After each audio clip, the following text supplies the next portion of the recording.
Somewhere in Europe, enemy bombers are loading up. Bombs for Britain.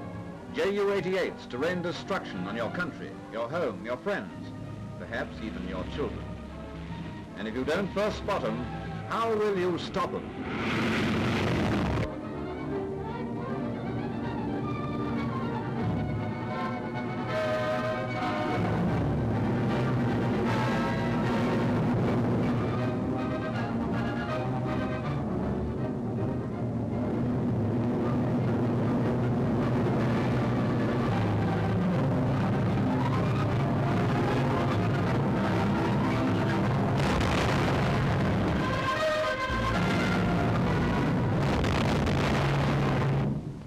So let's get down to it on a captured Ju-88.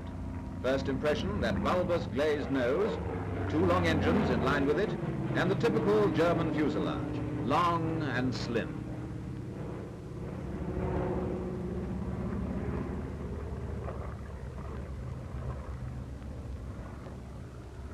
Impressions aren't enough. So now for the detail in head-on. Almost low wing, with dihedral from roots. Then that bulbous glazed nose, with a gun position jutting out beneath it.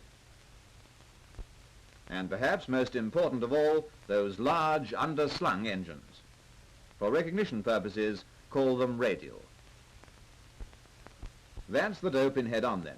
Get going. Now from just below, and the engines still look radial, but the fact is they're in-line engines. And it's the circular radiators mounted in front that give that radial look.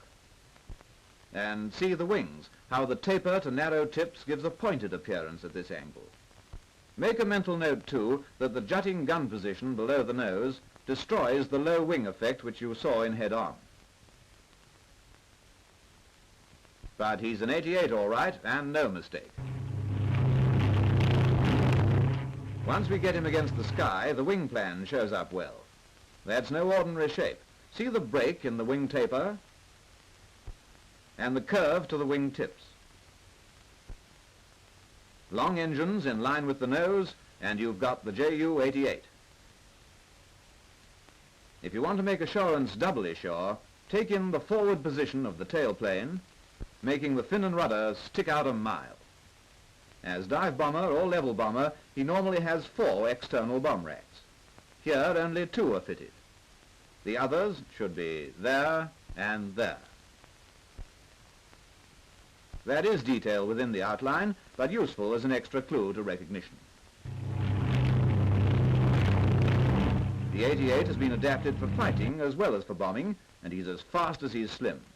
As in so many Huns, most of the works are up front there. The crew sit in a friendly huddle in the bulbous, glazed cabin. That's not the sort of nose a fighter wants, so the Hun gives the fighter version a solid one. The underslung engines add to the thickness up front, and behind the cabin, the fuselage is slim and rakish, with a large fin and rudder, which has a very straight leading edge.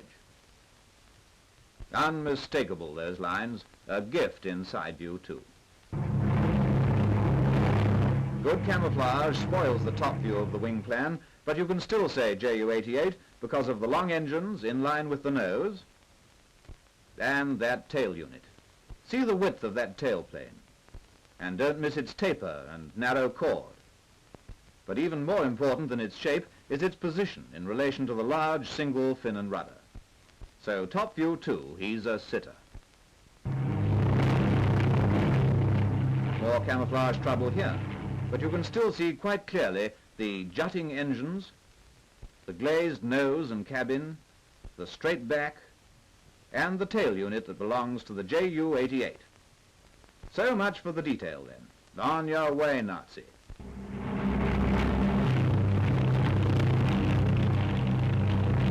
Now get a further rifle of him and check over the points we've talked about. He's all yours.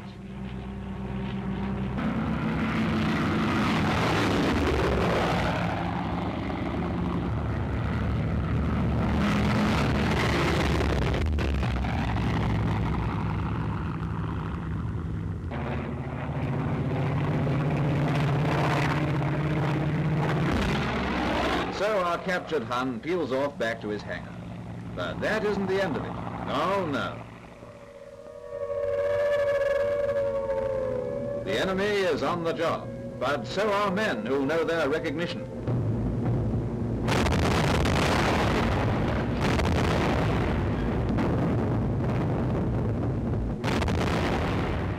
Got him! And how did they know him? Well, let's reconstruct.